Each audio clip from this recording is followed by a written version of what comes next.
Bon, comme vous voyez, c'est ce qui arrivait la dernière fois. J'ai carrément l'oreillette qui s'est barrée. J'ai éternué, mon casque est tombé et cette oreillette s'est complètement cassée. Elle s'est barrée de truc qui est quand même encore relativement en bonne. Enfin, je veux dire, ce casque est très très bien. Il est nickel. Et je me suis acheté du coup des nouvelles oreillettes pour les deux pour pouvoir les remplacer. Parce que mine de rien, j'ai essayé de travailler avec juste en mettant ça, ça fait mal aux oreilles, ça fait mal à la tête. Donc voilà, il va être temps de changer la mousse. Hey hey hey, nous sommes vendredi soir, vendredi 10 je crois. Donc j'ai là, oh il est arrivé, j'ai corrigé mon chapitre 9.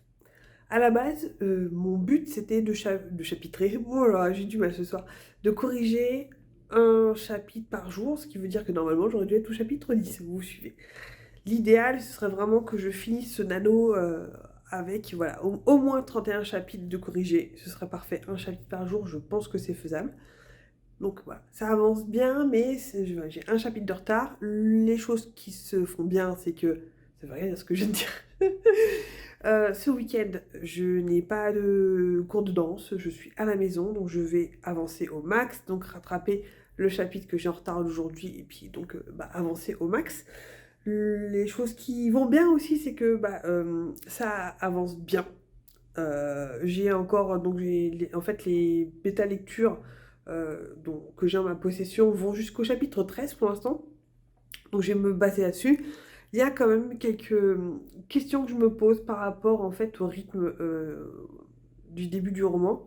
Parce que en fait quand j'avais planifié et quand j'ai écrit, je vais poser voilà, poser mon coude, quand j'avais écrit et planifié tout le roman, ça me paraissait logique, l'avancement des chapitres. Et là je suis en train de me rendre compte, putain, l'élément perturbateur il arrive tard. Il arrive peut-être un peu trop tard. Et là, je suis en train de me dire oh, comment je vais faire pour essayer de le faire venir plus tôt. Et en même temps, je suis un petit peu bloquée parce que c'est, comme je vous disais, c'est en fait une alternance entre les deux héroïnes au début. Donc forcément, euh, ça me paraît logique que ça arrive plus tard, quoi. Et si j'avance au niveau chronologie, cet incident déclencheur, et ben je sais pas comment je vais faire avec mon autre personnage principal. Parce que voilà, il y a vraiment une alternance au début parfaite, quoi. Et je suis un peu dans la merde, pour être honnête. Ça, c'est vraiment le truc qui m'embête en ce moment. Et je sens qu'il va falloir quand même que je le ramène. J'ai fait mes calculs, grosso modo, pour l'instant, avec le nombre de mots total. En gros, mon incident déclencheur, il arrive à, je crois, 18% du bouquin. Normalement, l'idéal, ce serait autour de 10%, donc il est un peu trop loin. Donc voilà, c'est un peu la question que je me pose. Maintenant, est-ce que ça peut gêner ou pas? Moi, j'aime bien, comment dire, mettre tout ça, tout le truc en place, bien poser les personnages, bien poser l'ambiance, bien poser les enjeux, faire monter un peu la tension. Des fois, ça me paraît un petit peu artificiel que l'incident perturbateur arrive vraiment trop vite. Et je pense que là, dans mon cas, s'il arrivait trop vite, on perdrait des choses. Donc je ne sais pas. Je vais voir avec mes bêta lectrices ce qu'elles en pensent. Euh, j'ai eu dans leur retour de bêta lecture justement ce questionnement-là, c'est que s'il arrive un peu tard. Donc voilà, c'est un petit peu un work in progress. Une autre, comment dire, une autre réflexion que je me faisais, c'est en fait par rapport comment dire, à comment on fait les corrections, mais vraiment dans le dur. C'est-à-dire, je me suis rendu compte par la petite histoire que entre la version que j'avais, donc dans mon Scrivener, et la version que j'ai donnée à mes deux bêta lectrices là avec lesquelles oui, leur travail avec lesquels j'avance, si vous voulez, leur bêta lecture, c'est-à-dire que entre Amandine, Floriane et moi, j'ai trois versions différentes en fait. Je sais pas comment j'ai fait mon bint. C'est-à-dire que la version même que je leur avais envoyée à toutes les deux, il y a quelques différences, je me rends compte, entre les deux, pas grand-chose, hein. Globalement, ça reste quand même la même chose, mais je me rends compte que c'est pas exactement les mêmes versions que j'ai moi en ma possession et qu'elles ont lues. Alors je me dis, mais comment ça se fait? Où est-ce qu'il y a eu un bug dans la matrice là? Je ne sais pas. Et pour le coup, ça me rappelle. En fait, c'est une question que je me pose par rapport à comment est-ce que les gens font leur correction. J'ai posé la question à Floriane, donc Floriane Soulas, je t'embrasse si tu passes par là, qui elle, en fait, elle fait une version, enfin, sa façon de corriger peut-être est plus rapide, mais je sais pas comment elle fait pour trier tout parce qu'en fait, elle corrige genre, je crois, 4 chapitres. Ensuite, elle file ça à ses bêta-lecteurs. Elle continue ensuite les 4 chapitres. Et quand elle reçoit du coup la bêta-lecture, elle est un petit peu en avance, mais elle corrige directement en fait les chapitres du coup qui ont été bêta-lus. Et elle avance en quinconce comme ça, en faisant des allers-retours comme ça constants. Et je me dis, mais comment ton cerveau il fait pour gérer? Parce que je comprends, enfin je vois pas. Et en fait, je me rends compte aussi là dans ma correction, vraiment ça c'est du papotage de main dans le cambouis, hein. C'est-à-dire que comment vous faites quand vous avez donc dans un chapitre le début de la scène qui est, on va dire, ça correspond à peu près à la V1. Il y a une partie que vous avez complètement changée, limite que vous avez enlevée, que vous avez mis dans un autre chapitre précédent. Et du coup, là, vous avez une espèce de V2. Enfin, des fois chaque chapitre ressemble à un monstre de Frankenstein. Parce que bah, il y a des bouts de la V1, des bouts de V2, des trucs qui ont disparu, des trucs qui se sont greffés. Et des fois, j'ai un petit peu du mal, en fait, à réussir à avoir une vision de à quelle version j'en suis. Euh, Là, pour l'instant, par exemple, j'en suis dans une V2, enfin un G2, c'est comme ça que je l'ai appelé. Donc G0, c'est vraiment, en fait, bon, c'est un peu traître hein, comme truc, mais G0, c'est vraiment mon premier jet qui est sorti euh, d'un seul coup. Mon G1, c'est en fait mon G0 qui a été recorrigé une première fois. Ce G1, je l'ai envoyé au bêta lecteur. Et donc là, du coup, comme je recorrige derrière, avec l'aide des premiers retours, c'est mon G2. Je ne sais pas si vous voyez ce que je veux dire. Et là, en fait, voilà, je me rends compte qu'il y a des trucs qui sont un petit peu mutants, comme ça. Et j'ai un peu peur que mon cerveau n'arrive pas à gérer tout. Et je me perds un petit peu. Et d'autant que des fois, j'ai des notes sur mon carnet, j'ai des notes dans Plotter, enfin bref. C'est un peu compliqué de garder une vision bon, globale sur son travail.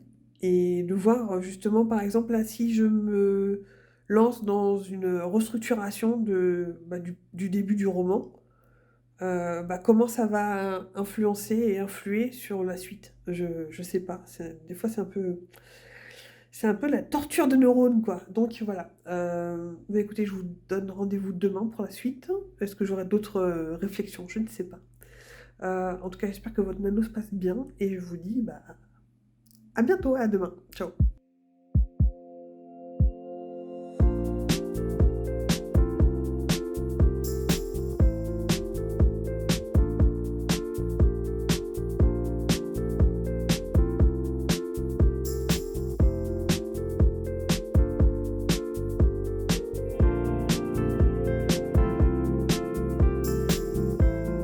Hello, hello, nous sommes samedi, voilà, samedi 11 novembre. J'ai déjà taqué un petit peu donc la correction de mon chapitre 10, oui, chapitre 10. J'allais continuer là. Alors, je vous avais dit que je voulais donc rattraper, en fait, le numéro du jour serait le numéro du chapitre que je voulais corriger. En sachant que, bah, du coup, donc là, idéalement, il faudrait que je fasse le 10 et 11. Sauf que le 10 et 11 font 12 000 mots. Ça en fait quand même pas mal. Il faudrait que je vois un petit peu ce que j'ai à reprendre dessus. Alors, ce que j'ai fait, hop, voilà. Où est-ce que tu es? Ah, j'avais fermé mon fichier Scrivener. Donc, en gros, j'ouvre mon fichier Scrivener. J'ouvre. Où est-ce qu'il se met, lui? J'ouvre mon fichier. Oh là, je vais vous mettre par là. J'ouvre mon fichier Plotter. J'ouvre mes fichiers dans Google Doc, là où il y a les bêta lectures. J'ouvre un antidote à côté. J'ouvre aussi mon Notion. En fait, il me faut 15 000 logiciels pour tout faire. Donc dans Notion, où je note à chaque fois que j'ai fini un chapitre combien de secs, donc de signes. D'un seul coup, j'ai j'ai un trou de mémoire. C'est quoi? Espace comprise, voilà, c'est ça. C'est signes, espace comprise. Et le nombre de mots, du coup, de chacun des chapitres. Comme ça, je sais où est-ce que j'en suis. Je sais combien fait tout le roman. Donc, parce qu'il y a une somme sur la colonne des mots de ce jet 2 du coup. Et en gros, voilà. Oh bien, je me suis fait un petit thé, hein, n'est-ce pas? Hop. Je me suis fait un petit thé ici qui est en train de... je crois que c'est le thé Reine de Saba, qui est parfait pour écrire. Et je vous avais montré, j'ai réparé mon casque hier, youpi, enfin. Et c'est parti. Alors, pour la musique, je change souvent de playlist. Là, pour l'instant, je suis en train de mettre la playlist de Reaper Street, qui est vraiment parfaite, très 19e siècle, très Sherlock Holmes, tout ça. Je conseille pour ceux qui aiment écrire, ceux et celles qui aiment écrire dans cette période-là, c'est très chouette.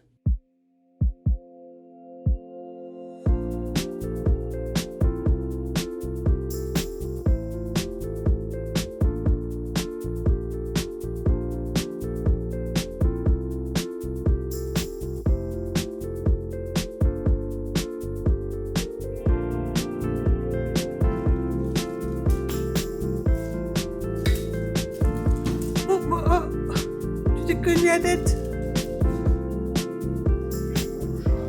Mais il se fait mal tout seul. Oh, il est déter, hein.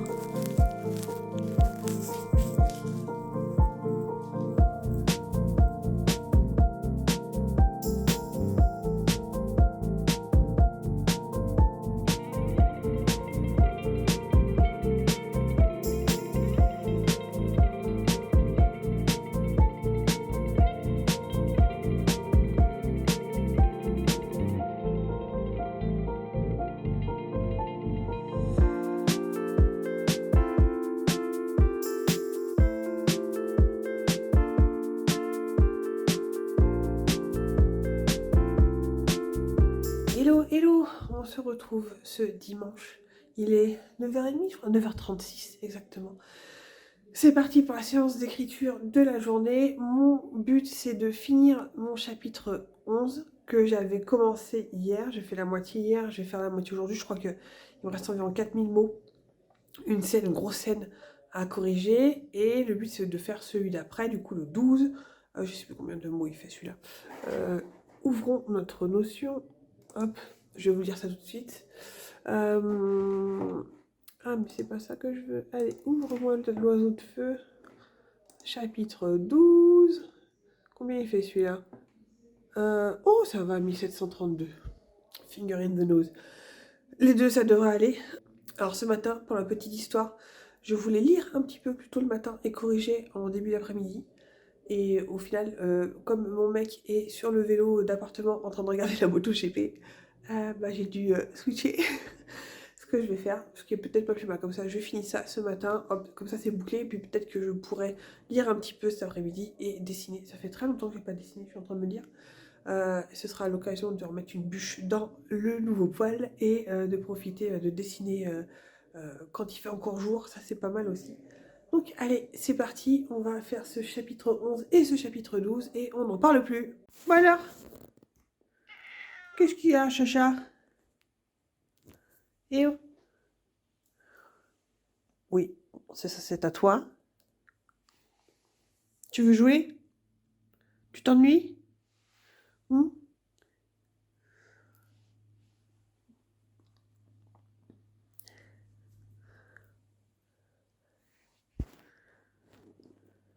Eh bon, bah ciao.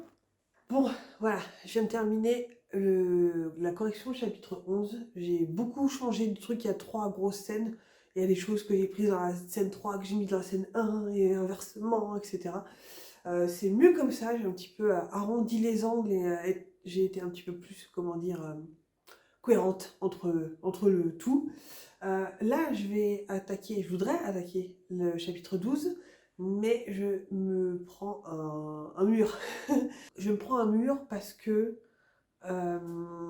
c'est un chapitre avec Agathe, donc ma deuxième perso principale, et je savais déjà à leur écriture, la première écriture, qu'elle me donnait du fil à retordre, c'est le moins qu'on puisse dire. Et là, et là, je suis en train de me demander en fait s'il va pas falloir que vraiment que je condense des pans de chapitres entiers avec elle. Il y a des choses que je sens qui vont pas, en fait, encore, et j'arrive pas à mettre ni le doigt dessus, ni trouver comment dire, une façon de régler ça, quoi. Je pense qu'il faut que je fasse reposer ça, que j'en discute avec mes bêta lectrices et voir un peu ce qu'elles en pensent. Parce que là, en fait, toute seule, je pense que j'ai besoin d'en discuter, en fait. Euh, que ça sert à rien que je aille bille en tête, là, comme ça, à corriger pour corriger. C'est que là, il y a quelque chose qui va pas. Du coup, ça pourrait condenser mon acte 1, ce qui est peut-être pas plus mal.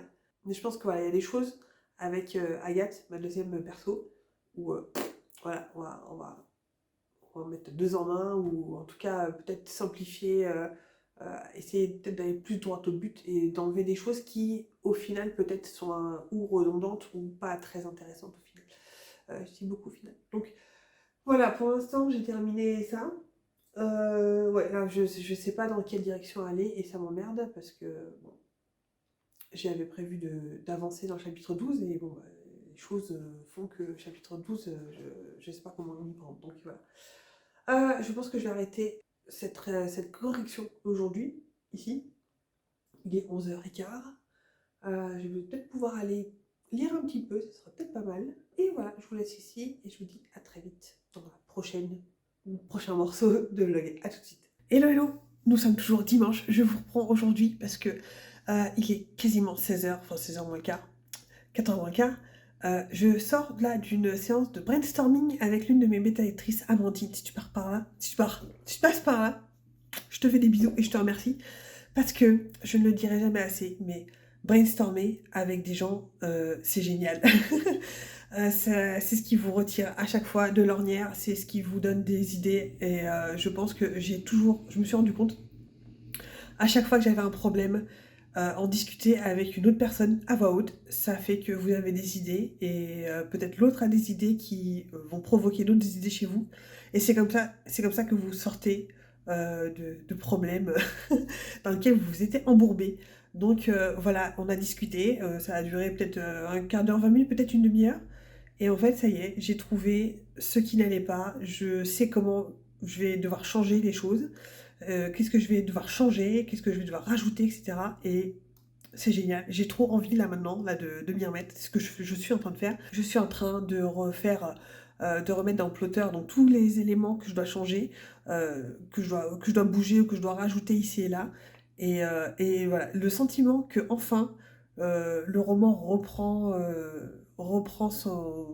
comment dire, retourne sur ses rails, c'est un sentiment qui est extrêmement plaisant. Voilà, de voir que les choses se résolvent, j'ai pas envie de dire tout seul, mais voilà, juste une discussion, et c'est reparti. Et merci, merci Amandine pour ce moment de brainstorming. Et donc voilà, moralité chez vous, hein. Si vous écrivez, n'hésitez pas à en discuter avec une autre personne, une alpha lectrice, alpha lecteur, des bêta lecteurs lectrices, ou peu importe une autre personne, mais c'est souvent ce qui, voilà, ça résout tout. Donc discutez de vos romans, euh, voilà, ne restez pas dans votre coin, ça aide à chaque fois. Allez, je vous reprends une dernière fois ce soir, dimanche, je vais lire un petit peu ce soir avant d'aller jouer à Sea of Thieves. Donc, j'ai terminé mon chapitre 12. Ça s'est bien passé, en fait, vu que j'ai brainstormé, comme je vous disais, avec Amandine tout à l'heure. Je voulais vraiment le faire pendant qu'il était encore chaud. J'étais encore bien dedans, j'étais, faut dire, l'esprit frais, etc. Donc, j'ai vraiment repris tout ce dont on avait parlé. Donc, tous les chapitres avec Agathe, je les ai tous remaniés, tous rajouté ce que je devais rajouter, etc. Et comme j'ai fini mon chapitre 12, je me suis dit, hé, ce chapitre 13, pour terminer l'acte 1, il fait que 500 et des boîtes de mots. Let's go. Donc j'ai fini, en fait, j'ai fait le chapitre 13. J'ai fini mon acte 1. Let's go pour l'acte 2 à partir de demain. Donc voilà, une bonne journée. J'avais pas prévu de corriger vraiment toute la journée. Parce que voilà, je pensais au début lire le matin. Et en fait, j'ai plutôt corrigé parce que bah, le salon n'était pas dispo. Après, bah, j'étais bloquée, donc ça m'embêtait, mais on a vite réglé ça avec Amandine. Et puis ensuite, bah, j'ai enchaîné la suite. Donc un dimanche au final assez studieux, assez productif, mais je ne regrette rien. Parce que là, la version, voilà, qui en sort est bien meilleure, bien plus aboutie et je suis contente parce qu'en fait, tous les problèmes sur lesquels j'arrivais pas à mettre le doigt dessus, en fait, je me rends compte que je l'avais identifié. Je l'ai vu donc les notes que j'avais mis pour les corrections là dans Plotter. Voilà, j'avais mis qu'il fallait que j'améliore les relations entre X et Y, machin, et cetera. Mais j'avais pas expliqué comment je devais me prendre, qu'est-ce que je devais faire exactement. J'avais juste dit: «Fais ça». Il y a ça à améliorer, démerde-toi. Et en fait, là, justement, en discutant avec Amandine, bah, j'ai pu mettre des mots là-dessus et mettre un plan en action et dire: «Enfin, ce serait bien que ce soit comme ça». Et voilà, il y avait plus qu'à faire, quoi. Et que ce soit juste quelque chose de vague en tête, au moins là, c'est clair. Je sais où je vais, je sais un peu plus comment ça va se passer. Ce que je croyais devoir enlever, finalement non. Ce qui va me permettre bah, de donner beaucoup plus de profondeur à des personnages secondaires qui jusque-là, en fait, avaient perdu de leur substance avec cette réécriture. Donc voilà, c'est plutôt que du bien sur toute la ligne. Donc voilà. Donc je me pose sur mon canapé, je vais lire un petit peu pendant 1 heure et on va aller voguer sur les mers des voleurs, n'est-ce pas, ce soir, et faire une petite fable de Guybrush Threepwood, petite fable de Monkey Island. Donc, eh ben, écoutez, bonne soirée, bon dimanche, même si ce sera pas dimanche quand vous verrez cette vidéo, mais on se donne rendez-vous du coup dans la prochaine partie du vlog. Ciao, ciao. Ok, on va changer d'angle cette fois-ci. C'est mon magnifique poil. Ah, il s'est fait tant attendre. Donc, alors nous ne sommes pas le 13, mais nous sommes aujourd'hui le 16. Nous sommes le 16 novembre. Je sais que du coup on est là dans la semaine 3, mais je voulais au moins mettre un point final à ce vlog de la semaine 2. Voilà, ça s'est bien passé. Je pense que le début de la semaine 3, je vous en parlerai quand je réenregistrerai ceci. Donc ouais, le début de cette semaine 3, je pense que je vous l'expliquerai en long, en large et en travers quand je réenregistrerai cette vidéo, quand je serai, je pense, ce week-end un peu plus calme. Mais voilà, c'était la fin de cette semaine 2 de NaNoWriMo. Ça a été vraiment les montagnes russes. J'ai quand même bien réussi à avancer, ce qui est plutôt cool. J'ai fini mon acte 1, ce qui est plutôt cool. Et j'ai commencé mon acte 2. Je pense que j'ai encore perdu des mots. J'ai viré des mots. Alors, c'est sans doute pas assez encore. L'idéal serait, j'aimerais bien enlever 10 ou 15 000 mots, mais ça me paraît un petit peu compliqué. Ouais, il faudra vraiment que j'enlève des pans entiers ou carrément des chapitres entiers. C'est pas, à mon avis, c'est pas forcément l'objectif là. Peut-être voir avec les corrections de style si je peux peut-être encore plus fortifier ma plume, on va dire. Et en gros, voilà, bah, c'est la fin de ce vlog qui va être très long, je suis désolée. Et je vous donne rendez-vous dans le prochain vlog donc du NaNoWriMo, 3e semaine. Et à bientôt!